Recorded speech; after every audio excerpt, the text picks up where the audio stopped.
21শে August 2004। বাংলাদেশের ইতিহাসে এক কালো অধ্যায়। পৃথিবীর কাছে বাংলাদেশকে জঙ্গি রাষ্ট্র হিসেবে প্রতিষ্ঠিত করবার এক সফল অভিযানের নাম 21শে আগস্ট গ্রেনেড হামলা। এই হামলার মাধ্যমে বাংলাদেশের রাজনৈতিক দলগুলোকে দুই শিবিরে বিভক্ত করে দেয়া হয়। শুরু হয় প্রতিহিংসার রাজনীতি।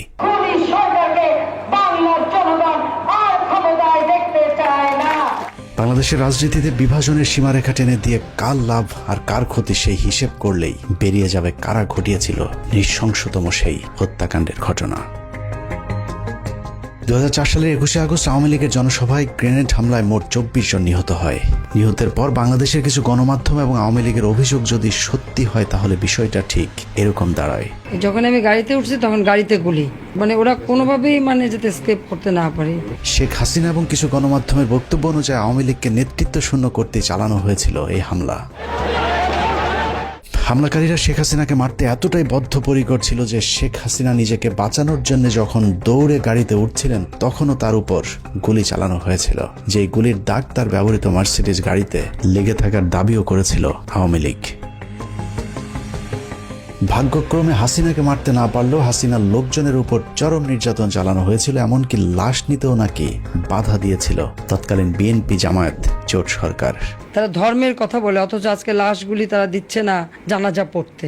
বিএনপি জামাত সরকার নাকি এতটাই নৃশংস ছিল যে আহত আওয়ামী লীগের নেতাকর্মীদেরকে হাসপাতালে চিকিৎসা পর্যন্ত নিতে বাধা দিয়েছিল। এই গ্রেনেড কোথা থেকে এলো, কিভাবে ফুটলো এবং এই জিনিসগুলি বিশেষভাবে তদন্ত হওয়া উচিত। এর বাইরেও এই ঘটনাকে কেন্দ্র করে যে মামলা হয়েছিল সেই মামলাতেও জজ মিয়া নাটক সাজানোর চেষ্টা করেছিল বিএনপি জামায়াত সরকার। 21শে আগস্টে গ্রেনেড হামলা ফুটেজ দেখাইছে, তুই যদি এইভাবে স্বীকারোক্তি না দেস, মার্ডার কেসের মামলা দেখায় তাহলে আমরা খরচ পাই দেয়া। এতক্ষণ ধরে 21শে আগস্ট গ্রেনেড হামলা নিয়ে যে বর্ণনা শুনছিলেন তা হলো আওয়ামী লীগ, প্রথম আলো, ডেইলি স্টার আর ফারজানা রূপাদের বয়ান। সম্প্রতি এই মামলার সবশেষ সিদ্ধান্ত অনুযায়ী তারেক রহমান, লুৎফুজ্জামান বাবর সহ বিএনপির সবাইকে অব্যাহতি দেওয়া হয়েছে। এখন প্রশ্ন হলো তাহলে এই হামলা কারা করেছিল? 15 মিনিটসের আজকের অনুসন্ধান এক এক করে প্রতিটি প্রশ্নের উত্তর খুঁজে বের করার চেষ্টা করবে।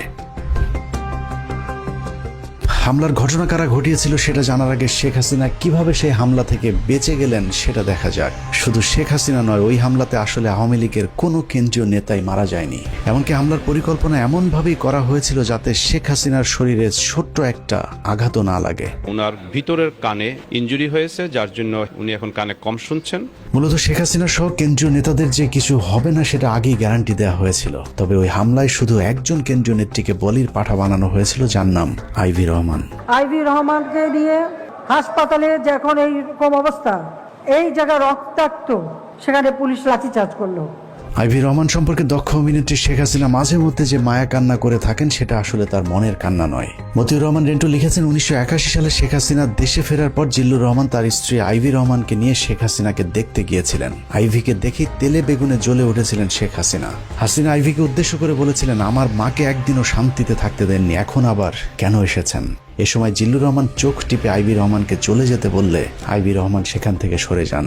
মূল ঘটনা হলো শেখ হাসিনার মা ফজিলাতুন্নেসা আইভি রহমানের সাথে শেখ মুজিবকে সন্দেহ করতেন, যে বিষয়টি নিয়ে মাঝে মধ্যেই পরিবারে ঝগড়াঝাটিও হতো। কিন্তু এত কিছুর পরও শেখ মুজিবের সবসময় আইভি রহমানের প্রতি ছিল একটা বিশেষ ভালোবাসার দৃষ্টি।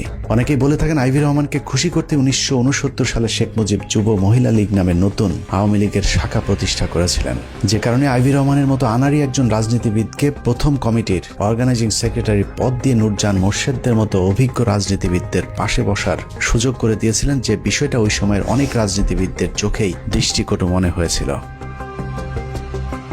যে কারণে আইভি রহমানের মৃত্যুতে পৈশাচিক আনন্দ উপভোগ করেছিলেন শেখ হাসিনা। কত নিখুঁতভাবে ভয়ঙ্কর এই হামলার ছক সাজানো হয়েছিল সেটা পরিষ্কার করতে আওয়ামী লীগ এবং শেখ হাসিনার ওই দিনের কয়েকটি কর্মকাণ্ড দেখলেই সবকিছু পরিষ্কার হয়ে যাবে। সন্ধ্যের তালিকায় প্রথমে মুক্তাঙ্গন থেকে সমাবেশের জায়গা পরিবর্তন। মুক্তাঙ্গনের যেই জায়গায় সমাবেশ ডাকা হয়েছিল তার দুদিকে খোলা রাস্তা, একদিকে জিপিও, অদূরে সচিবালয় অবস্থিত। মুক্তাঙ্গনের সমাবেশ করলে গ্রেনেড হামলার জন্য সুবিধামতো ভবনে অবস্থান করা সম্ভব হতো না, যে কারণে পুলিশের কাছে মুক্তাঙ্গনের সমাবেশের অনুমতি চেয়েও সমাবেশের নির্ধারিত সময়ের 2 ঘন্টা আগে হঠাৎ করে নেতাকর্মীদেরকে জানানো হয় মুক্তাঙ্গনের নির্ধারিত সমাবেশটি আওয়ামী লীগের কেন্দ্রীয় কার্যালয়ের সামনে অনুষ্ঠিত হবে। প্রশ্ন আসতে পারে, আওয়ামী লীগ তো আগেই জানতো মুক্তাঙ্গনের আশপাশে কোনো বড় ভবন নেই, তাহলে তারা কেন আগে থেকে দলীয় কার্যালয়ের সামনে সমাবেশ করার অনুমতি চায়নি? এর কারণ, পুলিশ যদি আগে থেকেই জানতো যে আওয়ামী লীগ কার্যালয়ের সামনেই সমাবেশ অনুষ্ঠিত হবে, তাহলে তারা পর্যাপ্ত নিরাপত্তার ব্যবস্থা করতে পারত। কিন্তু পুলিশ যতক্ষণে দেখলো নেতাকর্মীরা সবাই মুক্তাঙ্গন খালি করে দলীয় কার্যালয়ের দিকে ছুটে যাচ্ছেন, ততক্ষণে শতভাগ নিরাপত্তা নিশ্চিত করার সময় শেষ হয়ে যায়। আইনশৃঙ্খলা বাহিনী যেন নিরাপত্তা নিশ্চিতের সুযোগ না পায়, এটাই ছিল তাৎক্ষণিক স্থান পরিবর্তনের মূল কারণ। মুক্তাঙ্গনে আওয়ামী লীগের 21শে আগস্টে গ্রেনেড হামলা হয়, ওইটার যে এই জনসভাটা হওয়ার কথা ছিল, এইখানে এটা সেটা হওয়ার কথা ছিল। আগস্ট থেকে এক প্লাটুন ফোর্স মোতায়েন ছিল সকাল 9টা থেকে, যাতে এখানে কোনো ধরনের সাবভার্সিভ কোনো কাজ কারবার কেউ করতে না পারে, কোনো নিরাপত্তা বিঘ্নিত ঘটাতে না পারে, এই জন্য সিকিউর করা ছিল পুরোটাই। ওনারা কাউকে না জানিয়ে, পুলিশকে না জানিয়ে চেঞ্জ করলো, তখন তো ধরেন একটা উল্টাপাল্টা কিছু একটা হয়ে গেল। সেটা আসলে ওনাদের দায়িত্ব ছিল আমাদেরকে জানানো। আওয়ামী লীগের ওই দিনের জনসভায় এরকম আরো অনেক অস্বাভাবিক ঘটনা ঘটেছে, যা সচরাচর আওয়ামী লীগের সমাবেশগুলোতে দেখা যায় না। যেমন শেখ হাসিনা প্রধান অতিথি হিসেবে পূর্ব নির্ধারিত এরকম একটি সমাবেশ কখনোই ট্রাকের উপর দাঁড়িয়ে ভাষণ দেননি। সাধারণত তাৎক্ষণিক কোনো সভা সমাবেশের ক্ষেত্রে বা শেষ মুহূর্তে অনুমতি পাওয়া সমাবেশগুলোতে মঞ্চ হিসেবে ট্রাক ব্যবহার করা হয়, কিন্তু 4 দিন আগে অনুমতি পাওয়া সমাবেশে কেন ট্রাকের ব্যবহার করা হলো, সেটাও রহস্যজনক প্রশ্নের তালিকায় রাখতে হবে। বিভ্রান্তি তৈরি করতে আওয়ামী লীগ অনেক সময় দাবি করে থাকে তাদেরকে সমাবেশের অনুমতি না দেওয়ার কারণেই নাকি শেষ মুহূর্তে ট্রাকের উপর মঞ্চ তৈরি করতে বাধ্য হয়েছিল, কিন্তু আমাদের অনুসন্ধান বলছে অন্য কথা।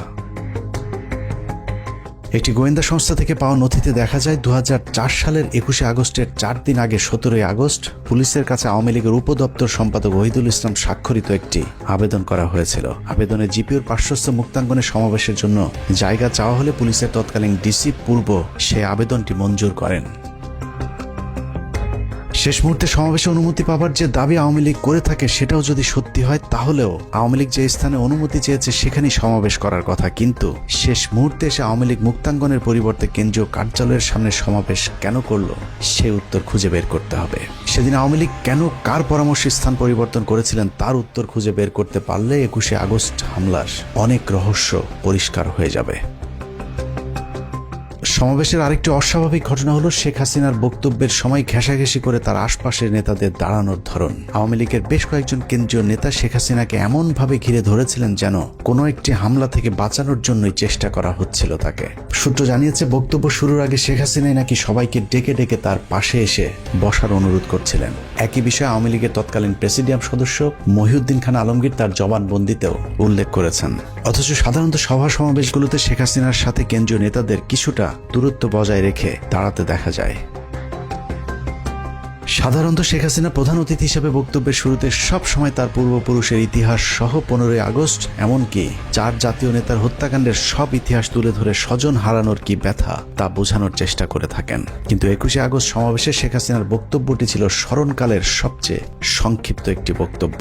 18 থেকে 20 মিনিটের একটি বক্তব্য পেশ করার আগে শেখ হাসিনা যে ভাষণ দিয়েছিলেন তা ছিল খুবই অগোছালো এবং তার শারীরিক ভাষা দেখে মনে হচ্ছিল কিছু একটার জন্য তিনি অপেক্ষা করছিলেন। মজার বিষয় হলো, গ্রেনেড হামলাকারী এতটাই হাসিনার প্রতি অনুগত যে গ্রেনেড ছুঁড়ে মারার আগে শেখ হাসিনার পুরো বক্তব্য শেষ করার সুযোগ দিয়েছিলেন। অথচ সাধারণত এই ধরনের হামলাগুলো বক্তব্যের মাঝামাঝি ঘটে থাকে। শেখ হাসিনার বক্তব্যের পর যে হামলা চালানো হলো তার আঘাতে প্রাণ গেল 24 জনের, অথচ কি অবাক, একজন কেন্দ্রীয় নেতাও মারা যায়নি এত বড় হামলার ঘটনায়। প্রশিক্ষণপ্রাপ্ত হামলাকারী প্রায় ডজনখানি গ্রেনেড ছুঁড়ে মারলেও একটি গ্রেনেডও তার ট্রাকের উপরে ছুটতে পারেননি। পুলিশের তদন্তে মোট 11টি বিস্ফোরণের চিত্র দেখানো হয়েছে। আমাদের হাতে আসা পুলিশের আঁকা সেই ম্যাপে দেখা যায় সমাবেশে ব্যবহৃত ঢাকা মেট্রো ট 11-30-98 নম্বরের ট্রাকটির আশেপাশে মোট 11টি বিস্ফোরণের ঘটনা ঘটেছিল। পুলিশের ওই প্রতিবেদনের প্রতিটি জায়গায় যতবার গ্রেনেড শব্দটি লেখা হয়েছে ততবার গ্রেনেডের পাশে বোমা শব্দটি ব্যবহার করা হয়েছে। গ্রেনেড শব্দটি লিখতে গিয়ে কেন বারবার তদন্ত সংস্থাগুলো বোমা শব্দটি ব্যবহার করেছেন সেটা একটু দেখা যাক।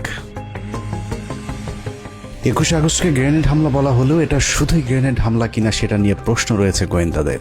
হতে পারে এটা ছিল শক্তিশালী গ্রেনেড হামলা, আবার হতে পারে বোমা এবং গ্রেনেড 2 ধরনের বিস্ফোরক ব্যবহৃত হয়েছিল।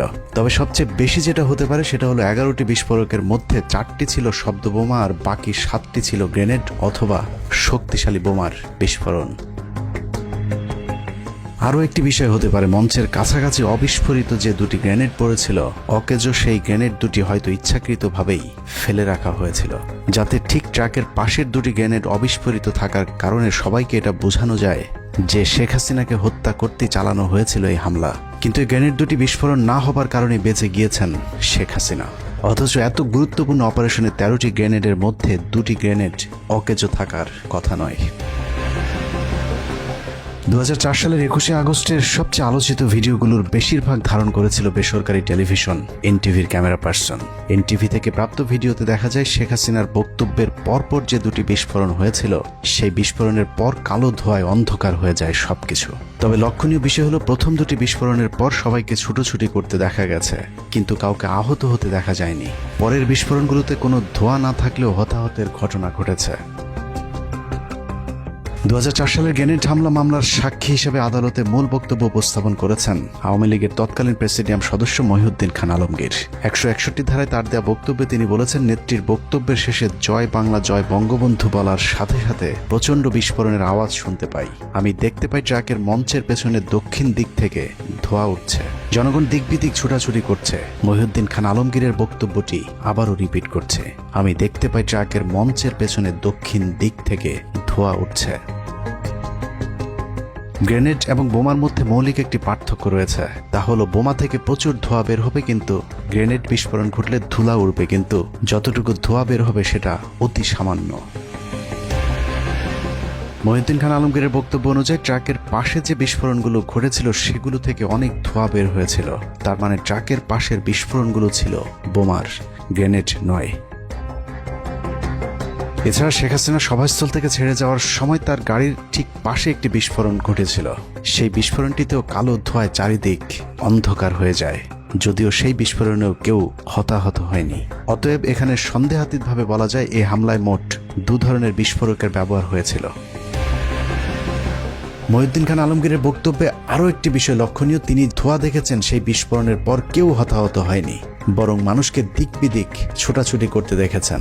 মঞ্চের এত কাছাকাছি গ্রেনেড বা শক্তিশালী বোমার বিস্ফোরণ হলে সেখানে তিনি মানুষকে আহত কিংবা রক্তাক্ত হয়ে পড়ে থাকতে দেখতেন, যেমনটা ট্রাক থেকে কিছুটা দূরে যে বিস্ফোরণগুলো হয়েছিল সেগুলোর ক্ষেত্রে ঘটেছিল। ট্রাক থেকে দূরে কর্মীদের উপর যেসব গ্রেনেডগুলোর বিস্ফোরণ হয়েছিল, সেখানে বিস্ফোরকগুলো এতটাই শক্তিশালী ছিল যে অনেকের দেহের বিভিন্ন অংশ শরীর থেকে বিচ্ছিন্ন হয়ে গিয়েছিল। মহিউদ্দিন খান আলমগীরের বক্তব্য যদি বিশ্লেষণ করা যায়, তাহলে এটা পরিষ্কার যে ওই দিনের সমাবেশে 2 ধরনের বিস্ফোরকের ব্যবহার হয়েছিল। এক এক বিস্ফোরণে যখন মানুষের দেহ ছিন্ন ভিন্ন হয়ে যাচ্ছিল, তার মাঝেই শেখ হাসিনা ট্রাক থেকে নেমে বেশ কিছুটা দূরে হেঁটে গিয়ে তার নিজের গাড়িতে উঠেছিলেন। মজার বিষয় হলো, শেখ হাসিনা যখন গাড়িতে উঠছিলেন ওই সময়টুকু হামলাকারীরা আর একটি গ্রেনেডও ছুঁড়ে মারেনি। তবে আওয়ামী লীগের দাবি ওই সময়টুকু গ্রেনেড না ছুড়লেও বন্দুক দিয়ে গুলি চালানো হয়েছিল, কিন্তু আবারও ব্যর্থ প্রশিক্ষণপ্রাপ্ত হামলাকারীরা। আওয়ামী লীগের দাবি, শেখ হাসিনাকে মারার জন্য হামলাকারীরা ডজন খানেক গুলি করলেও শেখ হাসিনার গায়ে একটিও লাগেনি। তাদের এই নাটক বিশ্বাসযোগ্য করে তুলতে শেখ হাসিনার গাড়ির সামনে পেছনে বেশ কয়েকটি গুলির দাগ বসানো হয়েছিল, যা ছিল আওয়ামী লীগের মহানাটকের অংশ। বিদেশিদেরকে মার্সিডিজ নিয়ে গল্প সাজানোর দায়িত্বটা ছিল সাবের হোসেন চৌধুরীর উপর, কিন্তু সমস্যা হলো এই নাটকটা ছিল অত্যন্ত নিম্নমানের পরিচালক দিয়ে তৈরি। শেখ হাসিনার মার্সিডিজ গাড়িতে যে গুলির চিহ্ন দেখানো হয়েছে সেটা যে মিথ্যে সেটা প্রমাণ করতে শেখ হাসিনার একই মডেলের মার্সিডিজ গাড়িতে পরীক্ষামূলকভাবে গুলি করার একটি ভিডিও দেখলেই বোঝা যাবে।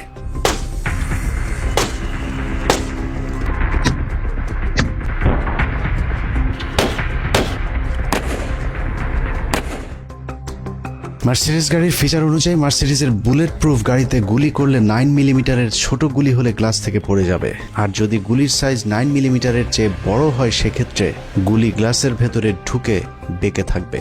এছাড়া মার্সিডিজ গাড়িতে যদি গুলি করা হয় তাহলে যেখানে গুলি লাগবে তার চারপাশে গ্লাস খোলা হয়ে যাবে।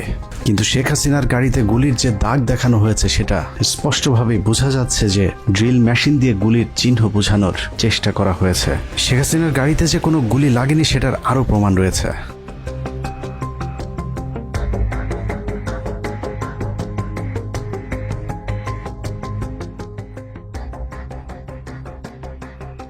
21 আগস্ট গ্রেনেড হামলার পর শেখ হাসিনা যখন গাড়িতে চড়ে চলে যাচ্ছিলেন তখন তার মার্সিডিজ গাড়িতে কোনো গুলির চিহ্ন দেখা যায়নি। আওয়ামী লীগের এসব গোজামিল দেখে মার্সিডিজ কোম্পানি এবং FBI সন্দেহ প্রকাশ করলে পরবর্তীতে সেই গাড়িটি আর কাউকে পরিদর্শনের সুযোগ দেওয়া হয়নি। আদালত থেকে গাড়িটি জব্দ করার আদেশ দিলে সবকিছু ফাঁস হয়ে যাবার ভয়ে সেই গাড়িটি পুড়িয়ে ফেলা হয়, যা অত্যন্ত সন্দেহজনক। খালেদা জিয়া সেখানে বলে দিল কি যে ওনাকে আবার কে মারতে যাবে, কিন্তু নিজেই গ্রেনেড নিয়ে গেছে, মানে আমি গ্রেনেড নিয়ে নিজে আত্মহত্যা করতে গিয়েছি। 21 আগস্টের রহস্যময় কথিত গ্রেনেড হামলাকে নিয়ে এভাবেই আওয়ামী লীগ পরিকল্পিতভাবে গুজব ছড়াতে থাকে। সরকারকে তদন্তে সহযোগিতার পরিবর্তে শেখ হাসিনা এবং তার ষড়যন্ত্রের অংশীদার কয়েকজন সাংবাদিক শুরু করে অবিশ্বাস্য মিথ্যাচার। যারা করেছে তারা দেশের শত্রু, জাতির শত্রু, জনগণের শত্রু। সেই শত্রু যদি যেই হোক তাকে আমরা স্পেয়ার করব না। এটা জাতির দুর্ঘটনা। যারা ওগুলো বিষয়বস্তুকে নিয়ে আসছে বর্তমান সংকটকে অন্যদিকে প্রবাহিত করার জন্য। আমরা আশা করব সেন্টিমেন্টের বশবর্তী হয়ে কথা না বললে প্রকৃত যারা অপরাধী তাদেরকে ধরার ব্যাপারে তারা সহযোগিতা করে, ঘটনার প্রকৃত আসামি ধরা পড়ুক এবং তারা আমাদেরকে সহযোগিতা করে। ওনার প্রাথমিক রিপোর্ট পাওয়ার পরে যদি প্রয়োজন হয় সাহায্য নিতে হবে। আওয়ামী লীগের পক্ষ থেকে বলা হয়েছিল তৎকালীন বিএনপি সরকার নাকি আওয়ামী লীগের আহত কর্মীদেরকে চিকিৎসা দিতেও বাধা দিয়েছিলেন। প্রধানমন্ত্রী বেগম খালেদা জিয়া হাসপাতালের ICU-তে আইভি রহমান ও তারেক সিদ্দিকীকে দেখতে যান। বাস্তবতা হলো প্রধানমন্ত্রী খালেদা জিয়া গ্রেনেড হামলার পর নিজে হাসপাতালে গিয়ে আহতদের চিকিৎসার খোঁজ খবর নিয়েছিল এবং খালেদা জিয়া হাসপাতালগুলোকে নির্দেশ দিয়েছিলেন সর্বোচ্চ চিকিৎসা সেবা নিশ্চিত করবার।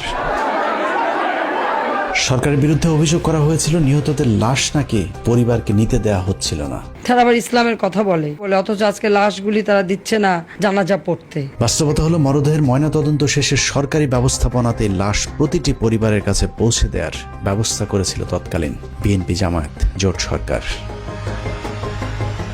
বিভিন্ন গণমাধ্যমে বলা হয়েছিল ঘটনার পর তড়িঘড়ি করে গ্রেনেডগুলো ধ্বংস করে দেয়া হয়। এক্ষেত্রে নাকি আদালতের কোনো অনুমতিও নেওয়া হয়নি। মজার বিষয় হলো নির্বোধ এসব সাংবাদিকদের এতটুকু জ্ঞান নেই যে এ ধরনের বিপজ্জনক বিস্ফোরক ধ্বংসে কখনোই আদালতের আদেশের জন্য অপেক্ষা করতে হয় না। যে কোনো ধরনের বিস্ফোরক দ্রব্য পাওয়া গেলে আইনশৃঙ্খলা বাহিনীর প্রথম কাজ হলো তার নমুনা সংগ্রহ করে দ্রুত সেটা ধ্বংস করে ফেলা। এই ঘটনার ক্ষেত্রে একই কাজ করা হয়েছিল। এতক্ষণের যুক্তিতর্কে বাংলাদেশের চিহ্নিত ওইসব সাংবাদিকেরা যদি সত্যি বলে থাকে তাহলে আমি মিথ্যা বলছি, আর আমি যদি সত্যি হই তাহলে বিষয়টা ঠিক এমন দাঁড়াবে যে আওয়ামী লীগ ওই ঘটনা ধামাচাপা দেওয়ার চেষ্টা করেছে এবং শেখ হাসিনা নিজেই গ্রেনেড হামলার খবর আগে থেকেই জানতেন। শেখ হাসিনা আগে থেকেই জানতো কিনা সেটা জানতে আমরা শেখ পরিবারের ঘনিষ্ঠজন হিসেবে পরিচিত মেয়র হানিফের ছেলে সাইদ খোকনের একটি বক্তব্য শুনে আসব। আমার প্রয়াত পিতা তার নির্দেশে আমি একটি বার্তা নেত্রীকে পৌঁছে দিয়েছিলাম। সম্ভাব্য হামলা চূড়ান্ত হয়েছে। সাইদ খোকনের বাবা হামলার খবরটা ঠিকই জেনেছিলেন, কিন্তু সেই হামলাটা যে শেখ হাসিনাকে হত্যার জন্য নয় সেটা সাইদ খোকনের বাবা জানতেন না। তবে শেখ হাসিনা ঠিকই জানতেন কি ঘটতে যাচ্ছে 21 আগস্ট, যে কারণে সাইদকে সেদিন শেখ হাসিনা বলেছিলেন এত ভয় করলে কি রাজনীতি চলে। সাহসী শেখ হাসিনা এত গুরুত্বপূর্ণ খবরটি সরকারকেও জানায়নি, এমনকি নিজের দলের নেতাকর্মীদেরকেও জানাতে বারণ করেছিলেন সাইদ খোকন এবং তার বাবা মেয়র হানিফকে। নেত্রীকে বললাম যে কোনো মুহূর্তে যে কোনো ঘটনা ঘটে যেতে পারে। বললেন যে এত ভয় পেলে রাজনীতি হবে না। এত ভয় পেলে কি রাজনীতি হয়? হেসে বললেন আমাকে। মেয়র হানিফের ছেলে সাইদ খোকন শেখ হাসিনাকে সেদিন যত তথ্য জানিয়েছিলেন তার মধ্যে সবচেয়ে গুরুত্বপূর্ণ তথ্য হলো শেখ হাসিনার উপর হামলার জন্য যে টিমকে দায়িত্ব দেওয়া হয়েছিল সেই টিমটি কোনো এক জায়গা থেকে এরই মধ্যে ঢাকায় পৌঁছে গিয়েছেন। সম্ভাব্য হামলা চূড়ান্ত হয়েছে। সূত্র মতে হামলাকারী ঢাকার ভেতরে চলে এসেছে। সুনির্দিষ্টভাবে হামলাকারী ঢাকায় পৌঁছে গিয়েছে বলার পরেও শেখ হাসিনা সেদিন গুরুত্ব দেয়নি, কারণ শেখ হাসিনার পারিবারিকভাবে ঘনিষ্ঠ সহযোদ্ধা হানিফের চাইতে বিশ্বস্ত কারো কথায় আগে থেকেই আশ্বস্ত হয়েছিলেন শেখ হাসিনা। শেখ হাসিনার বিশ্বস্ত সেই হাত শেখ হাসিনার সাথে বেইমানি করেনি। গ্রেনেডের আঘাতে সেদিন 24 জন মানুষের জীবন গেলেও শেখ হাসিনার গায়ে একটি গ্রেনেডও আঘাত করেনি। আওয়ামী লীগের তথ্য অনুযায়ী শেখ হাসিনাকে সব মিলিয়ে অন্তত 20 বার মারার চেষ্টা করা হয়েছে। বারবার আশপাশের লোকজন মরে, কিন্তু ভাগ্যক্রমে শেখ হাসিনা বরাবরই বেঁচে যায়। রাজনীতি করতে গিয়ে মৃত্যুর মুখে পড়তে হয়েছে শেখ হাসিনাকে। ভাগ্যক্রমে শেখ হাসিনার বারবার বেঁচে যাওয়ার শুরুটা হয় 1988 সালের 24শে জানুয়ারি চট্টগ্রামের লালদিঘি ময়দানে হামলার মধ্য দিয়ে। 8 দলীয় জোটের কর্মসূচিতে পুলিশ এবং বিডিআরের গুলিতে 7 জন নিহত হয়, কিন্তু শেখ হাসিনার গায়ে একটি গুলির টোকাও লাগেনি। 111 সরকারের সময় শেখ সেলিমকে জিজ্ঞাসাবাদ করলে শেখ সেলিম স্বীকার করেন নিজের জনপ্রিয়তা বৃদ্ধি করতে এরশাদের সাথে গোপন ষড়যন্ত্র করেছিলেন শেখ হাসিনা। 1986 সালে শেখ হাসিনার নির্বাচনে অংশগ্রহণ থেকে শুরু করে 1990 সাল পর্যন্ত এরশাদের সাথে শেখ হাসিনার বিভিন্ন গোপন ষড়যন্ত্র ফাঁস করে দেন শেখ সেলিম। কিন্তু আমাদেরকে হিসাব দিয়েছেন 2 কোটি টাকা।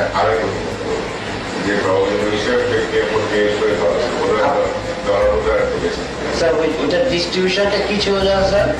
এটা তো বলছি তো ডিস্ট্রিবিউশন হচ্ছে আপনার পরের বছর 1989 সালে শেখ হাসিনার ধানমন্ডির বাসায় গুলি ও গ্রেনেড হামলার দাবি করা হয়। হামলার জন্য ফ্রিডম পার্টিকে দায়ী করা হলেও সেই হামলার কথা ফ্রিডম পার্টি অস্বীকার করেছেন। 1991 সালের একটি উপনির্বাচনে ঢাকার গ্রিন রোডের পরিবার পরিকল্পনা কেন্দ্রে ভোট দিতে গেলে তার উপর সন্ত্রাসীরা গুলি চালায়। সেখানে বোমার বিস্ফোরণও ঘটানো হয়, কিন্তু শেখ হাসিনা সেখানেও অক্ষত ছিলেন।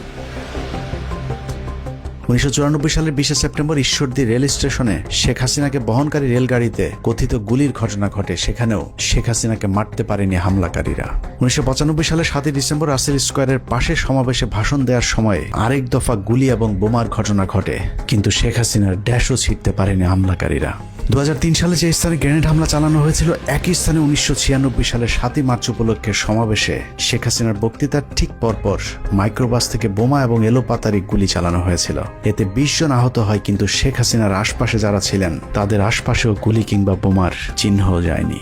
1997 সালে প্রধানমন্ত্রী শেখ হাসিনা ও তার পুত্র কন্যা সহ 31 জনকে হত্যার জন্য পুরস্কার ঘোষণা করে ইমেল পাঠিয়েছিলেন সৈয়দ চৌধুরী নামে জনৈক এক ব্যবসায়ী। সেই ঘটনাকেও শেখ হাসিনাকে একটি হত্যা চেষ্টা বলে গণনা করে থাকেন আওয়ামী লীগ, যে বিষয়টি নিয়ে এখনও রাজনীতির আলোচনায় হাস্যরসের খোরাক যোগায়। 2000 সালের 23 জুলাই গোপালগঞ্জের কোটালীপাড়ায় জনসভাস্থলের কাছে 76 কেজি ওজনের বোমা পুঁতে রাখার গল্প সাজানো হয়েছিল। একই রকম বোমা পুঁতে রাখার গল্প 2001 সালের 29 মে খুলনার রূপসাতেও সাজানো হয়েছিল। এসব বোমা পুঁতে রাখার গল্প তৎকালীন প্রধানমন্ত্রী শেখ হাসিনার আইন শৃঙ্খলা বাহিনী ছাড়া আর কেউই বাস্তবে দেখার সুযোগ পায়নি। বোমা পুঁতে রেখে যখন তেমন সহানুভূতি পাওয়া যাচ্ছিল না, তখন 2001 সালের 25 সেপ্টেম্বর নির্বাচনের ঠিক আগের একটি জনসভায় সমাবেশস্থলের পাশের একটি বাড়িতে বোমার বিস্ফোরণ ঘটানো হয়। সেই ঘটনায় 2 জন নিরীহ মানুষের মৃত্যু হয়। এরপর 2002 সালের 4 মার্চ নওগাঁ, 2002 সালের সাতক্ষীরায় পরপর দুবার 2004, 2007, 11, 2014 এবং 2015 সালে শেখ হাসিনাকে মারার গাঁজাখুরি গল্প সাজিয়ে নিজেকে জনপ্রিয় করবার চেষ্টা চালায় শেখ হাসিনা। তবে বারবার চেষ্টা চালালেও শেখ হাসিনার সেই বিশ্বস্ত হামলাকারীরা যে তার কোনো ক্ষতি করবে না, সেই বিশ্বাস তার বরাবরই ছিল। যে কারণে সাইদ খোকনকে হাসিনা নির্ভয়ে বলেছিলেন, ভয় পাবার কিছু নেই। বললেন যে এত ভয় পেলে রাজনীতি হবে না, এত ভয় পেলে কি রাজনীতি হয়, হেসে বললেন আমাকে। অভয় দেয়া হলেও শেখ হাসিনার সেই রক্তের হোলি খেলায় প্রাণ গিয়েছিল 24 জনের। কিন্তু হামলাকারীদেরকে এমনভাবে প্রশিক্ষণ দেওয়া হয়েছিল যেন শেখ হাসিনার বিন্দু মাত্র কোনো ক্ষতি না হয়, যে বিষয়টি তৎকালীন গোয়েন্দা সংস্থার কর্মকর্তাদের তদন্তেও উঠে এসেছিল। 164 বলছে যে একটা গ্রেনেড যাতে ইয়েতে না পড়ে, মঞ্চে না পড়ে, মঞ্চে মানে ওই ট্রাকে না পড়ে। এবং আরো 2 জন যে আছে যারা মুকুল টুকুলের ওদের জয়ের লোক, তারাও বলছে যে কোন ক্রমে যাতে মঞ্চে যাতে একটা গ্রেনেড না পড়ে। এটা কিন্তু ওদের 3 জনের কথা। কার কার জবানবন্দিতে এটা বলছে? 3 জনই বলছে, জর্জ মিয়া বলছে, শফিক আর হলো রানা। 21 আগস্ট নিয়ে আওয়ামী লীগের আরেকটি মিথ্যাচার হলো বিএনপি সরকার নাকি কোনো মামলা, তদন্ত কিংবা আলামত জব্দের কোনো কাজই করেননি। বাস্তবতা হলো 21 আগস্টের ঘটনার ঠিক পরদিন খালেদা জিয়ার নির্দেশে একটি বিচার বিভাগীয় তদন্ত কমিশন গঠন করেছিল। বিচারপতি জয়নুল আবদিন কমিশনকে দায়িত্ব দেওয়া হয় মামলাটির তদন্তপূর্বক প্রতিবেদন দাখিলের।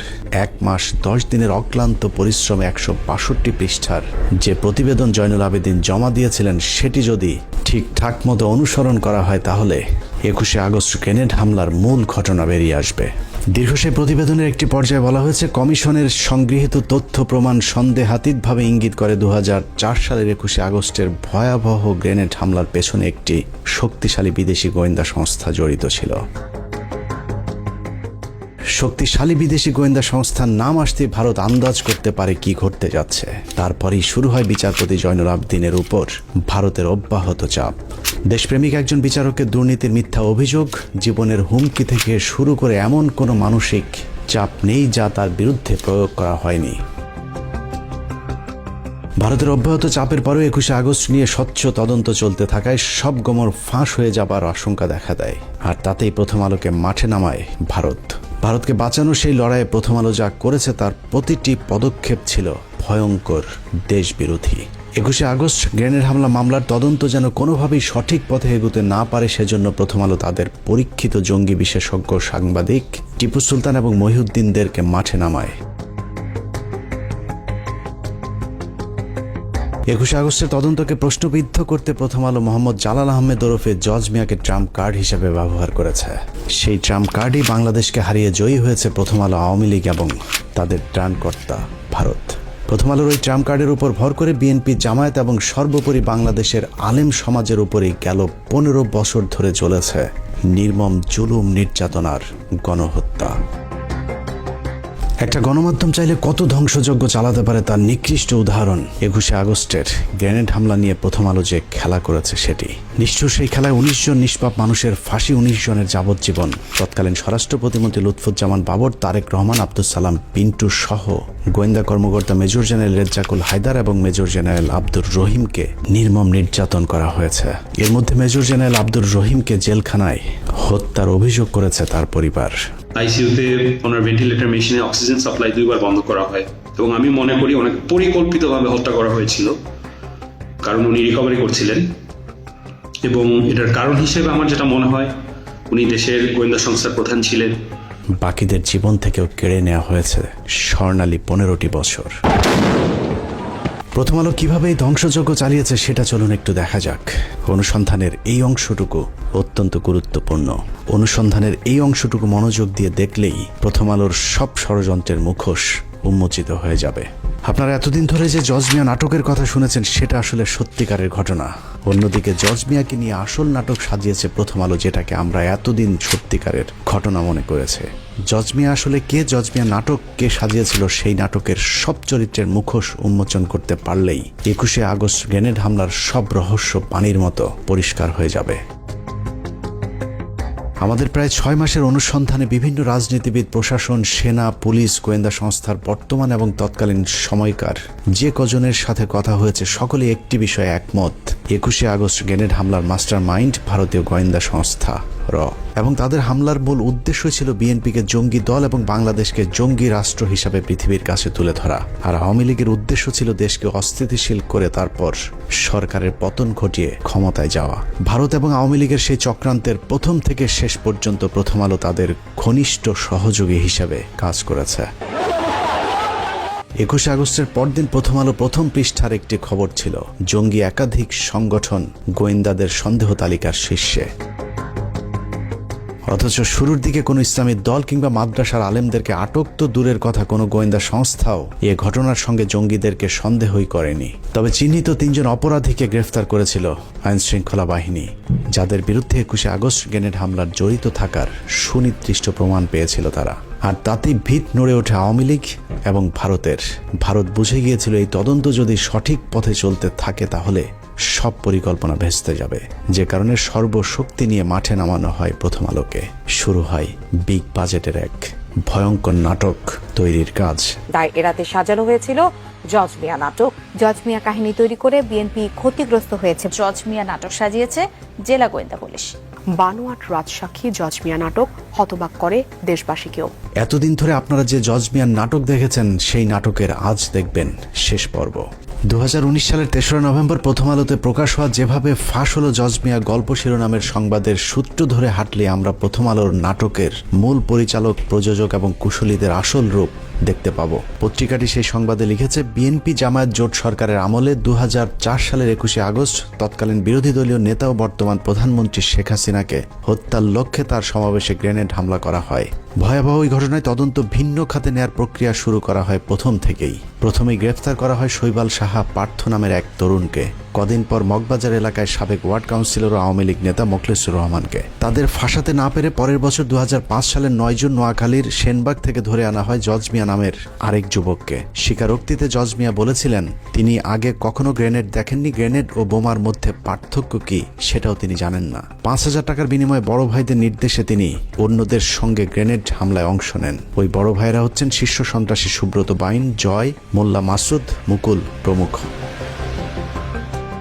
এতক্ষণ পত্রিকার যে লাইনগুলো পড়লাম সেটা প্রথম আলোর বিশ্বাস হয়নি। কেন বিশ্বাস হয়নি সেটা পরে যাচ্ছে, কিন্তু প্রথম আলোর বিশ্বাস না হওয়াতে পত্রিকাটি কি করেছিল সেটা একটু দেখে আসি চলুন। ওই সংবাদের পরের অংশে প্রথম আলো লিখেছে, এই জবানবন্দি বিশ্বাসযোগ্যতা নিয়ে প্রশ্ন তুলে 29শে জুন প্রথম আলোয় দুটি সংবাদ ছাপা হয়। একটির শিরোনাম ছিল এই গল্পের গাঁথুনি দুর্বল, স্বীকারোক্তিতে স্বাদ অসঙ্গতি। অপরটির শিরোনাম সেই জজ মিয়া তারকা সন্ত্রাসী। সঙ্গে ছাপানো হয়েছিল শিশির ভট্টাচার্যের সেই বিখ্যাত কার্টুন আষাঢ় মাস জমেছে আষাঢ়ে গল্পের আসর। তবে সিআইডি সাজানো ছকেই তদন্ত এগিয়ে নিয়ে যেতে থাকে। 2006 সালের আগস্টে এই নাটকের পেছনের ঘটনা ফাঁস করে দেয় জজ মিয়ার ছোট বোন খুরশেদা বেগম। তিনি প্রথম আলোকে বলেন, জজ মিয়াকে গ্রেপ্তারের পর থেকে সিআইডি তার পরিবারকে মাসে মাসে ভরণ পোষণে টাকা দিয়ে এসেছে। জজ মিয়াকে গ্রেনেড হামলা মামলায় রাজসাক্ষী করতে সিআইডির প্রস্তাবের কথাও ফাঁস করে দেন তিনি। 2006 সালের 21শে আগস্ট প্রথম আলোয় জজ মিয়ার পরিবারকে টাকা দেয় সিআইডি শিরোনামে শীর্ষ প্রতিবেদন ছাপা হয়। এরপর জোট সরকার আর জজ মিয়া গল্প নিয়ে এগোতে পারেনি। প্রথম আলোর এই সংবাদটির তথ্যানুযায়ী 2005 সালের 9 জুন মোহাম্মদ জালাল আহমেদ ওরফে জজ মিয়া আটকের পর মোট 3টি সংবাদ ছাপা হয়। প্রথমটি এই গল্পের গাঁথুনি দুর্বল, স্বীকারোক্তিতে 7 অসঙ্গতি। দ্বিতীয়টি জজ মিয়া তারকা সন্ত্রাসী। এবং তারপরে সিআইডি একই পথে তদন্ত চালিয়ে গেলে 2006 সালের 21শে আগস্ট প্রথম আলো জজ মিয়ার পরিবারকে টাকা দেয় সিআইডি শিরোনামে তৃতীয় সংবাদটি প্রচার করেন। প্রথম আলোর সরল স্বীকারোক্তি, এই 3 সংবাদ প্রচারের পর জোট সরকার আর জজ মিয়া গল্প নিয়ে এগোতে পারেনি। অর্থাৎ প্রথম আলো নিজেই স্বীকার করেছে তাদের কারণে জোট সরকার সেই তদন্ত আর এগিয়ে নিয়ে যেতে পারেনি। অনুসন্ধানের এতটুকু করে থেমে গেলে আপনার মনে হবে প্রথম আলোর অনুসন্ধানী সাংবাদিকতার কারণেই পুলিশ আর জজ মিয়াকে নিয়ে তাদের নাটক পরিপূর্ণ করতে পারেনি। কিন্তু ঘটনাটা পুরোই উল্টো। নাটকটা আসলে তৎকালীন বিএনপি জামায়াত জোট সরকার করেনি, নাটকটা করেছিল প্রথম আলোর মতিউর রহমান এবং তার গুজব বাহিনী। জজ মিয়ার ব্যাপারে অনুসন্ধানে নেমে প্রথমেই আমরা খুঁজে বের করি সিআইডি তৎকালীন বিশেষ পুলিশ সুপার রুহুল আমিনকে। 21শে আগস্ট গ্রেনেড হামলার এই মামলার সাথে আপনি সম্পৃক্ত ছিলেন। আমার একটা জিজ্ঞাসা ছিল যে এই মামলাতে এই যে জজ মিয়া যে নাটকটা বলা হয়েছিল ওই সময়ে, যে জজ মিয়া নাটক, এই জজ মিয়া নাটকটা আসলে আপনারা কেন সাজালেন? এটা কেন করতে হলো? এটা শুরু করলো প্রথম আলো, কি জানি নাম সুন্দর মতো একটা সাংবাদিক, বুঝছেন, টিপু সুলতান, টাকা দেয়, এটা করে সেটা করে, টাকা দেয়, মান্থলি দেয়, এটা দিয়ে শুরু করলো। প্রথম আলো যেরকম মিথ্যা শিরোনাম দিয়ে সংবাদ ছাপায়, এরকম পুলিশের বিরুদ্ধে নিরীহ মানুষকে ফাঁসানোর অভিযোগও কম নয়।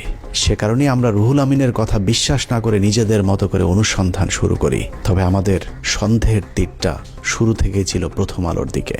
প্রথম আলোর বিগ বাজেটের নাটকের প্রথম স্ক্রিপ্ট লেখা হয় 2005 সালে জজ মিয়া আটকের 20 দিন পর 29শে জুন। প্রথম আলোর সেই জজ মিয়া তারকা সন্ত্রাসী শিরোনামের সংবাদে কারো কোনো উদ্ধৃতি না দিয়ে পত্রিকাটি মন গড়াভাবে লিখেছে, গ্রেনেড কি জিনিস জীবনেও দেখেননি জজ মিয়া। ম্যাজিস্ট্রেটের কাছে স্বীকারোক্তিমূলক জবানবন্দি দিতে গিয়ে নিজেই বলেছেন, বোমা ও গ্রেনেডের মধ্যে পার্থক্য কি তিনি জানেন না। থানা পুলিশ বলেছে জজ মিয়া নিরপরাধ মানুষ, তার নামে থানায় কোনো মামলা নেই। প্রথম আলো ঘোষিত জীবনে কোনোদিন গ্রেনেড না দেখা নিরীহ নিষ্পাপ মামলা মোকদ্দমা মুক্ত জজ মিয়া সম্পর্কে আমাদের অনুসন্ধানে অন্তত 5টি মামলার সন্ধান পেয়েছি আমরা। সূত্রাপুর থানায় ছিনতাইয়ের ঘটনায় অস্ত্র বিস্ফোরক দ্রব্য আইনের মামলায় 7 বছর সশ্রম সাজা হয়েছিল জজ মিয়ার। বিশেষ ট্রাইব্যুনালের মামলা নম্বর 736991। তেজগাঁ থানার 22 নম্বর মামলাটি জজ মিয়ার বিরুদ্ধে 2001 সালের 2রা সেপ্টেম্বর দায়ের করা হয়েছিল। সেই মামলায় 385, 324, 326 এবং 307 ধারার মতো ভয়ঙ্কর সব অভিযোগ আনা হয়েছিল প্রথম আলোর নিরীহ নিষ্পাপ জজ মিয়ার বিরুদ্ধে। 2 মাস পর 2001 সালের নভেম্বরের 30 তারিখে মগবাজার টাঙ্গাইল হোটেলে বাবুল হত্যা মামলার আসামি হন জজ মিয়া। রমনা থানার 1 নম্বর মামলাটি 302, 34 ধারায় দায়ের করা হয়েছিল। 21শে আগস্ট গ্রেনেড হামলার কয়েক মাস আগে রাজধানীতে তার বিরুদ্ধে আরেকটি হত্যা মামলা হয়। গুলশান থানার রহমত হত্যা মামলার অন্যতম আসামি জজ মিয়া। প্রথম আলোর সাংবাদিকেরা এসব মামলাগুলোর সজ্ঞানে আড়াল করার পাশাপাশি জজ মিয়ার 164 ধারায় জবানবন্দিটাও গোপন করার চেষ্টা করেছেন। জজ মিয়া তার জবানবন্দিতে আরেকটি মামলার কথা স্বীকার করেছেন। সেখানে তিনি বলেছেন তিনি টিকাটুলি অফিসার হলের পেছনে মেসে থাকতেন। সেখানে থাকাকালীন পুলিশ তাকে মেসের চৌকির নিচ থেকে বোমা ও অস্ত্র সহ গ্রেফতার করেছিলেন। সেই মামলায় তার 7 বছর জেল হয়েছিল। 2 বছর পর তার বাবা মা তাকে জেল থেকে জামিনে মুক্ত করান। প্রথম আলোর এত বিগ বাজেটের নাটকের শুটিং এর আগে জজ মিয়ার চার্জশিটটাও পড়ে দেখার সময় পায়নি প্রথম আলোর জঙ্গি বিশেষজ্ঞ সাংবাদিকেরা। লম্বা সময় আর প্রথম আলোর মতো বিগ বাজেট নিয়ে অনুসন্ধান করলে জজ মিয়ার বিরুদ্ধে আরও মামলার খোঁজ পাওয়া সম্ভব। কারণ জজ মিয়ার আসল নাম মোহাম্মদ জালাল আহমেদ হলেও এক এক জায়গায় তিনি এক এক নাম ব্যবহার করতেন। অতএব তার ভিন্ন ভিন্ন নামে আরও অনেক মামলা থাকার সম্ভাবনা রয়েছে। সবশেষ তিনি যে বিয়ে করেছেন সেখানেও নিজের নাম পরিবর্তনের কথা স্বীকার করেছেন ওই সাংবাদিকের কাছে। জজ মিয়া নামটাও তার আসল নাম নয়, আসল নাম মোহাম্মদ জালাল আহমেদ। তেজগাঁ এলাকায় খোঁজ নিয়ে জানা যায় 1996 থেকে 2001 সালে আওয়ামী লীগ শাসন আমলে ঢাকা শহরে যে কজন উঠতি সন্ত্রাসী পরিচিতি পেয়েছিল তার মধ্যে মোহাম্মদ জালাল আহমেদ ওরফে জজ মিয়া অন্যতম। নাখালপাড়া নুরানি মসজিদের আশপাশের মহল্লায় জজ মিয়া যে রায় দিত তার সে রায় নাকি কার্যকর হয়ে যেত, যে কারণে মোহাম্মদ জালাল আহমেদ বাংলা সিনেমার মতো নিজের নাম পাল্টে জজ মিয়া রাখেন। তারপর থেকে হয়ে ওঠেন ভয়ঙ্কর এক সন্ত্রাসী। এত ভয়ঙ্কর একজন সন্ত্রাসীকে প্রথম আলো কিভাবে নিরীহ নিষ্পাপ বানালো এবার চলুন সেটা দেখা যাক। জজ মিয়ার মূল পেশা ছিল হত্যা, ছিনতাই, দখল, চাঁদাবাজি। ভাড়াটে খুনি হিসেবে ওই সময়ের শীর্ষ সন্ত্রাসীদের কাছে মোহাম্মদ জালাল আহমেদ ওরফে জজ মিয়ার বিশেষ কদর ছিল। যদিও প্রথম আলোর শিখিয়ে দেওয়া সাক্ষাৎকারে জজ মিয়া নিজেকে সিডি ব্যবসায়ী হিসেবে পরিচয় দিয়েছিলেন। আমি সিটি ক্যাসেটের ব্যবসা করি, ছবি পোস্টারের ব্যবসা করি, দোকান আমার বঙ্গবন্ধু এভিনিউ অপোজিট। প্রথম আলোর সিডি বিক্রেতা জজ মিয়া যমুনা টিভিতে গিয়ে কিভাবে ফল বিক্রেতা হয়ে যায় এবার সেটা দেখা যাক। 2018 সালের 10 অক্টোবর যমুনা টিভির এক সাংবাদিককে দেয়া সাক্ষাৎকারে প্রথম আলোর সিডি বিক্রেতা জজ মিয়া নিজেকে ফল বিক্রেতা হিসেবে পরিচয় দেন। জজ মিয়ার আদালতে দেওয়া জবানবন্দিতে আবার নিজেকে গাড়ির চালক হিসেবে পরিচয় দিয়েছেন। গাড়ি চালক জজ মিয়া ওরফে প্রথম আলোর সিডি বিক্রেতা যমুনা টিভিতে গিয়ে যেভাবে পেশা পাল্টে ফল বিক্রেতা হয়েছেন, একইভাবে প্রথম আলোতে গিয়ে সিআইডি জজ মিয়ার পরিবারকে টাকা দেওয়ার দাবি করলেও যমুনা টিভিতে গিয়ে তিনি বলেছেন আওয়ামী লীগের নেতারাই তাকে আর্থিক সহায়তা দিত। এছাড়া যমুনা টিভিকে দেওয়া সাক্ষাৎকারে জজ মিয়া বলেন, বর্তমান সরকারের পক্ষ থেকেও আমাকে অনেক আশ্বাস দেওয়া হয়। একাধিক মন্ত্রী আমাকে চাকরি দেওয়ার আশ্বাস দেন। সবশেষ মাস 6 আগে এক মন্ত্রীর সঙ্গে দেখা করি। তিনি বলেন গ্রেনেড হামলা মামলার রায়ের পর তিনি তার দফতরে চাকরি দেবেন। কাল যেহেতু রায়, দেখি কি হয়। সংবাদের পরের অংশে জজ মিয়া আরও বলেন, অনেকেই আমাকে অনেক ধরনের আশ্বাস দিয়েছিলেন, কিন্তু 13-14 বছরে কোনো আশ্বাস বাস্তবায়ন হয়নি। তাই আমাকে এখন রেন্টে কারের একটি ভাঙাচোরা গাড়ি চালাতে হয়। সরকারের কাছে প্রত্যাশা আমার যেন পুনর্বাসন করা হয়। যমুনা টিভির সাংবাদিককে দেওয়া সাক্ষাৎকারে সরকারের কাছে জজ মিয়ার যে আবদার, সেই আবদারের পেছনে রয়েছে দীর্ঘদিনের এক নিবিড় সম্পর্ক। সেই সম্পর্ক কতটা গভীর সেটা দেখতে আবারও কিছুক্ষণের জন্য 2003 সালে যেতে হবে। 2003 সালে 29 অক্টোবর বেশ কিছু অস্ত্র মজুদ থাকার তথ্য আসে গোয়েন্দা সংস্থার কাছে। সেই তথ্যের ভিত্তিতে কুড়িল বস্তিতে বিশেষ অভিযান চালায় যৌথ বাহিনী।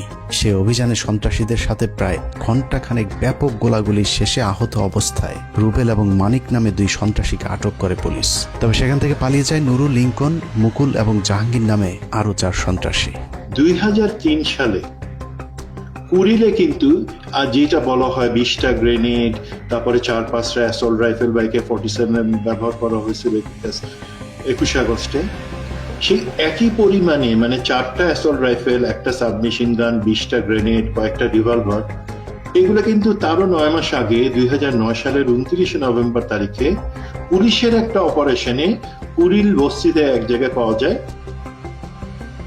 সেখানে 2 জনকে, রুবেল এবং মানিককে ধরা হয়, যারা কিন্তু পরবর্তীতে 21 আগস্ট গ্রেনেড হামলার সময় কাস্টডিতে ছিল, বাট ধরা যায় নাই 4 জনকে। তারা হচ্ছে জাহাঙ্গীর, নুরু, মুকুল এবং লিঙ্কন। 2003 সালে তারা ধরা পড়ে নাই। কুড়িলের ওই ঘটনা গোয়েন্দাদেরকে চরমভাবে আতঙ্কিত করে তোলে।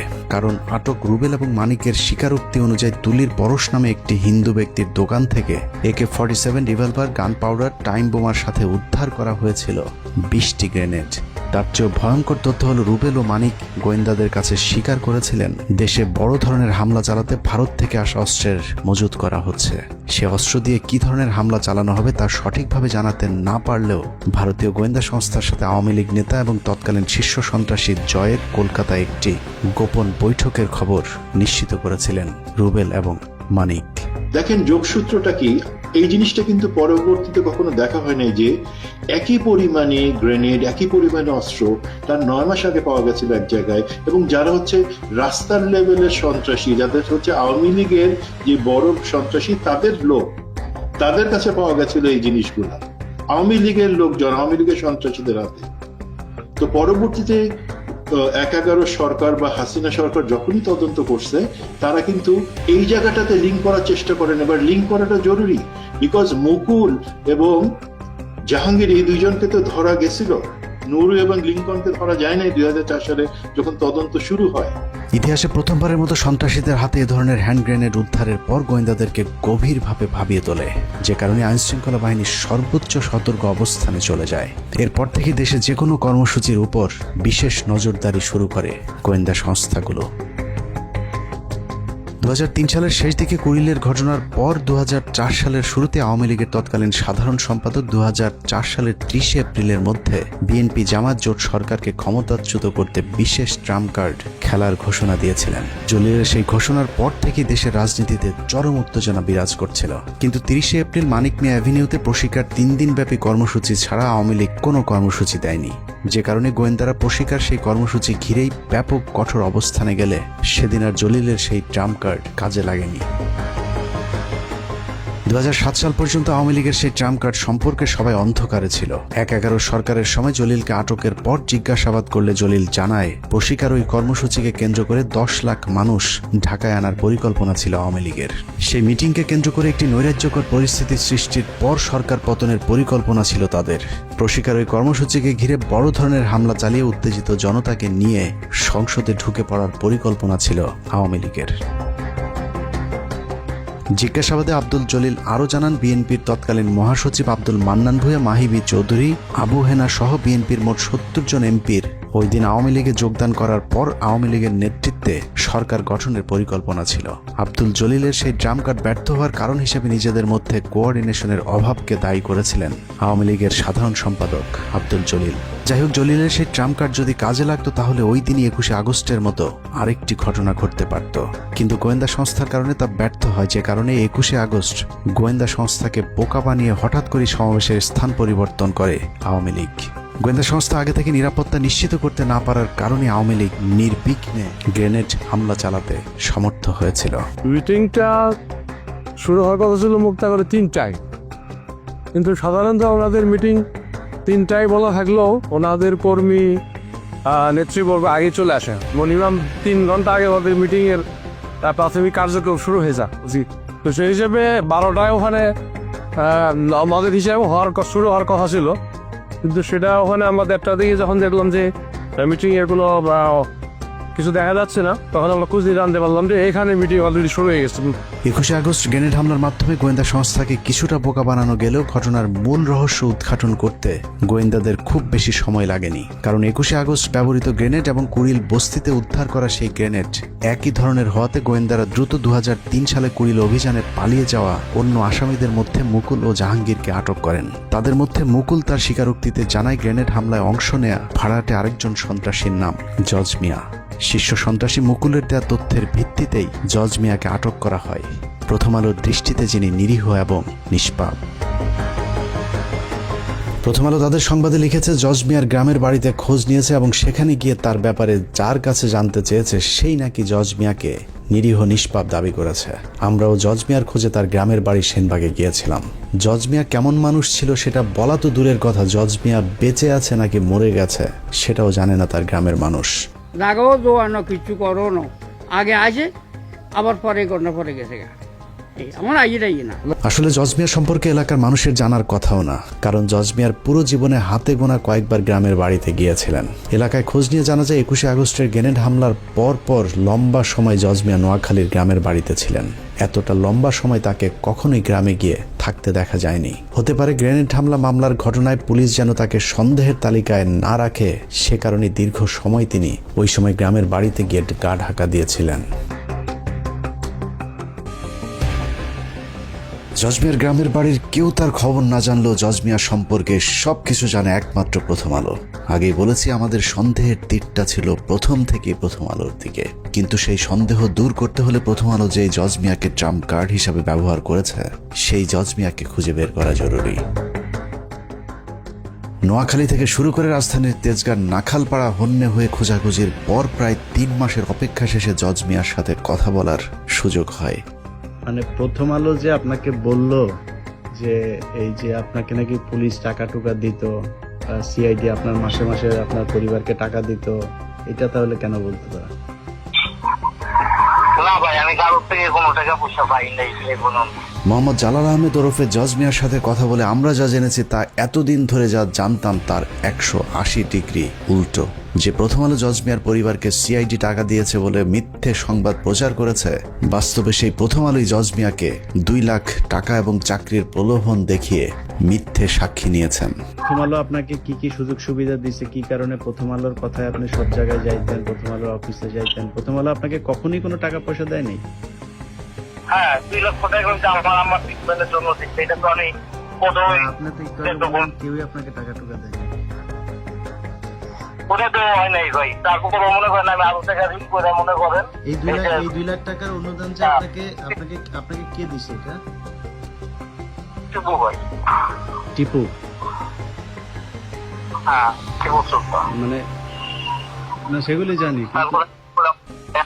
আমি একটা কর্মস্থলের ব্যবস্থা করে দেন, পরে বলছে ঠিক আছে দেখি আমরা একটা তাৎক্ষণিক ব্যবস্থা করে দেবো। প্রথম আলো সাংবাদিক টিপু সুলতানি জজ মিয়াকে বিভিন্ন সাংবাদিকদের সাথে ইন্টারভিউ করে দেওয়ার ব্যবস্থা করতেন। ওইসব সাংবাদিকদের সাথে কি বলতে হবে সেটাও ঠিক করে দিতেন প্রথম আলোর জঙ্গি বিশেষজ্ঞ সাংবাদিক টিপু সুলতান। প্রথম আলোতে এমনিতে কে আপনার সাথে যোগাযোগ করতো? প্রথম আলো আমি তার সাথে যোগাযোগ করতাম, আর কারোর সাথে, আর কারো কাছে আমার কেউ টিপু ভাইয়ের সাথে সাংবাদিকের লোকে ইয়া করে দিত, তারা আমার সাক্ষাৎকার নিত। মানে টিপু ভাই আপনাকে সবার সাথে সাক্ষাৎ করাই দিত, তাই তো? হ্যাঁ হ্যাঁ, অন্য সাংবাদিকের লোকে ইয়া করে দিত যে তুমি তার সাক্ষাৎকার তারা নিত। মানে উনি ওইভাবে বলে দিত যে কি কি বলবেন বা কিভাবে দিবেন, এরকম, তাই তো? জজ মিয়াকে তার নিজের মামলার বিষয়ে প্রশ্ন করা হলে প্রথমে অস্বীকার করলো, পরে মামলার কথা আমাদের কাছে স্বীকার করেছেন। প্রথম আলো কি জানতো না যে আপনার নামে যে মামলা ছিল তখনও থানায়? না, আমার নামে তখনও থানায় কোনো মামলা ছিল না। আমার দেশে এখনো আমার নামে না। ওই যে আপনি যেই মামলাতে 2 বছর জেল খাটলেন, ওই মামলাটা কি তখন ছিল না আগে? ওটা ছিল আগে, ঠিক আছে। পরে ওই মামলা আমি হাইকোর্টের পরে ইয়া করছি, ওটা জামিন লয়ে পরে এটা খালাস করছি। আর ওই যে তেজগাঁ থানার মামলা, ওইটা ওই গুলশান থানার মামলাটা, ওই হত্যা মামলাটা, ওটা তো ভাই আমার নামে তারপর মামলাটা ইয়া করতেছেন। এখন একটা মামলা করে না করাই তাহলে তো এটা বিশ্বাস গ্রহণ হইব না। একটা মামলা এখন তো আমি এটা তো এখন প্রমাণ হইব, নাহলে তো হইব না। ওই মামলাটা কোনটা, যেটা 7 বছরের জেল হয়েছিল, ওইটা কোন থানার মামলা? এভাবেই চিহ্নিত একজন সন্ত্রাসীকে নিরীহ নিষ্পাপ বানিয়ে দেশের ইতিহাসে ন্যাক্কারজনক একটি ঘটনার তদন্তকে প্রশ্নবিদ্ধ করেছে প্রথম আলো। কেন, কার স্বার্থে প্রথম আলো এই ভয়ঙ্কর নাটক সাজিয়েছিল তার জবাব তাদেরকে দিতে হবে। দ্রুত 21শে আগস্ট মামলার পুনঃতদন্ত শুরু করে জজ মিয়া এবং প্রথম আলোর যেসব সাংবাদিক এই দেশবিরোধী ভয়ঙ্কর চক্রান্তের সাথে জড়িত তাদেরকে গ্রেফতার করে আইনের আওতায় আনতে হবে। আমরা প্রথম আলো বন্ধ করতে চাই না। সাংবাদিকতার নামে যারা হাজার হাজার মানুষের জীবন নিয়ে খেলেছে তাদের বিচার চাই এবং সেটা করতে হবে। বিএনপি সরকার বেগম খালেদার নেতৃত্বে তার এই ঘটনার কোনো তদন্ত করতে দেয়নি, বিচার তো দূরের কথা, বরং তারা এই ঘটনাকে উল্টো মুখে প্রচার চালিয়ে এই সব দায় আওয়ামী লীগের উপরে দেওয়ার চেষ্টা করেছিল। শুধু আওয়ামী লীগ না, একই সঙ্গে আমাদের প্রতিবেশী ভারতকে জড়ানোর চেষ্টা করা হয়েছে। এতক্ষণ অনুসন্ধানে যা দেখানো হলো, চলুন কিছুক্ষণের জন্য তা ভুলে যাই। মনে করুন প্রথম আলোর সাংবাদিকেরা জজ মিয়ার পরিবারকে কিছুই শিখিয়ে দেয়নি। জজ মিয়ার বোন এবং মা যা বলেছেন প্রথম আলো হুবহু সেটাই তুলে ধরেছেন এবং সেই সংবাদের উপর বিশ্বাস করেই আদালত জজ মিয়াকে মামলা থেকে অব্যাহতি দিয়েছেন।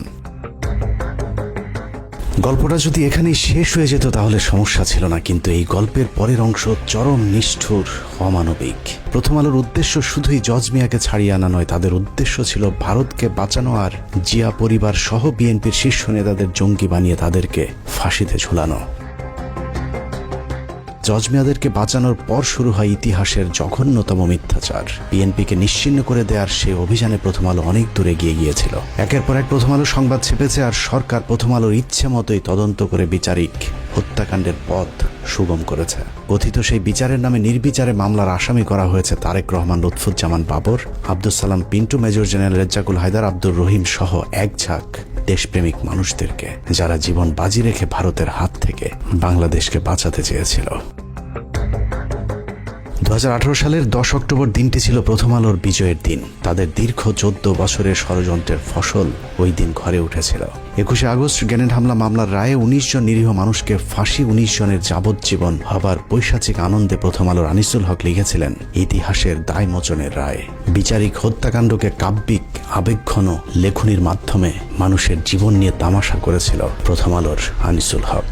একটু চিন্তা করতে পারেন, 5ই আগস্ট যদি দেশ স্বাধীন না হতো তাহলে প্রতিটি মানুষেরই ফাঁসি কার্যকর করা হতো। অনুসন্ধানের দ্বিতীয় পর্বে আপনাদেরকে দেখাবো বিচারের নামে তামাশা করে কিভাবে নিরীহ এতগুলো মানুষের গলায় ফাঁসির দড়ি পরানোর ব্যবস্থা করেছিল প্রথম আলো। তবে প্রথম পর্ব শেষ করবার আগে কিছু প্রশ্ন করবার খুব ইচ্ছে করছে। আমাদের আজকের অনুসন্ধানের পর আপনারা কি মনে করেন প্রথম আলোর ওইসব সাংবাদিকদেরকে বিচারের আওতায় আনা হোক? প্রথম আলোর বিরুদ্ধে ধারাবাহিক দেশবিরোধী, ইসলাম বিরোধী সুস্পষ্ট অভিযোগ থাকার পরেও তাদের বিচার চাওয়া কি গণমাধ্যমের উপর আক্রমণ? তারপরেও প্রথম আলোর সামনে জিয়াফতের গণতান্ত্রিক একটি কর্মসূচির আয়োজন করতে যাবার কারণে আলেমদেরকে বেধড়ক পেটানো হয়েছে।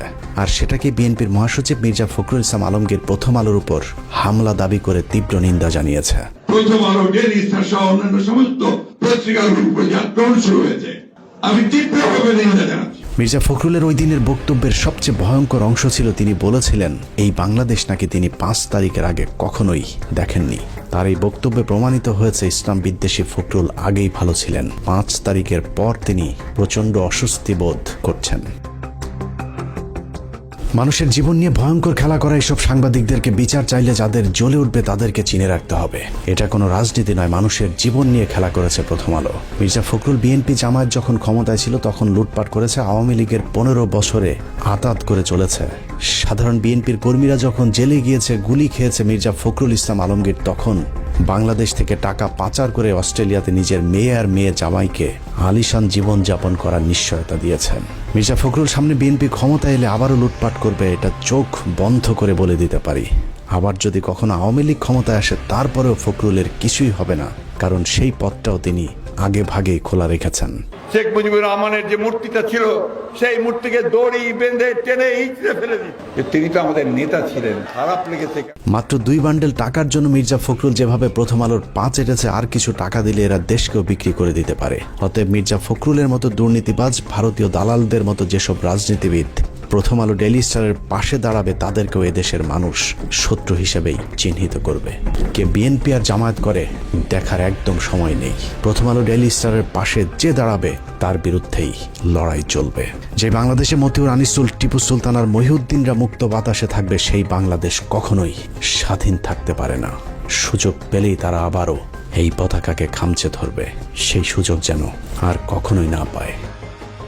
আল্লাহ হাফেজ।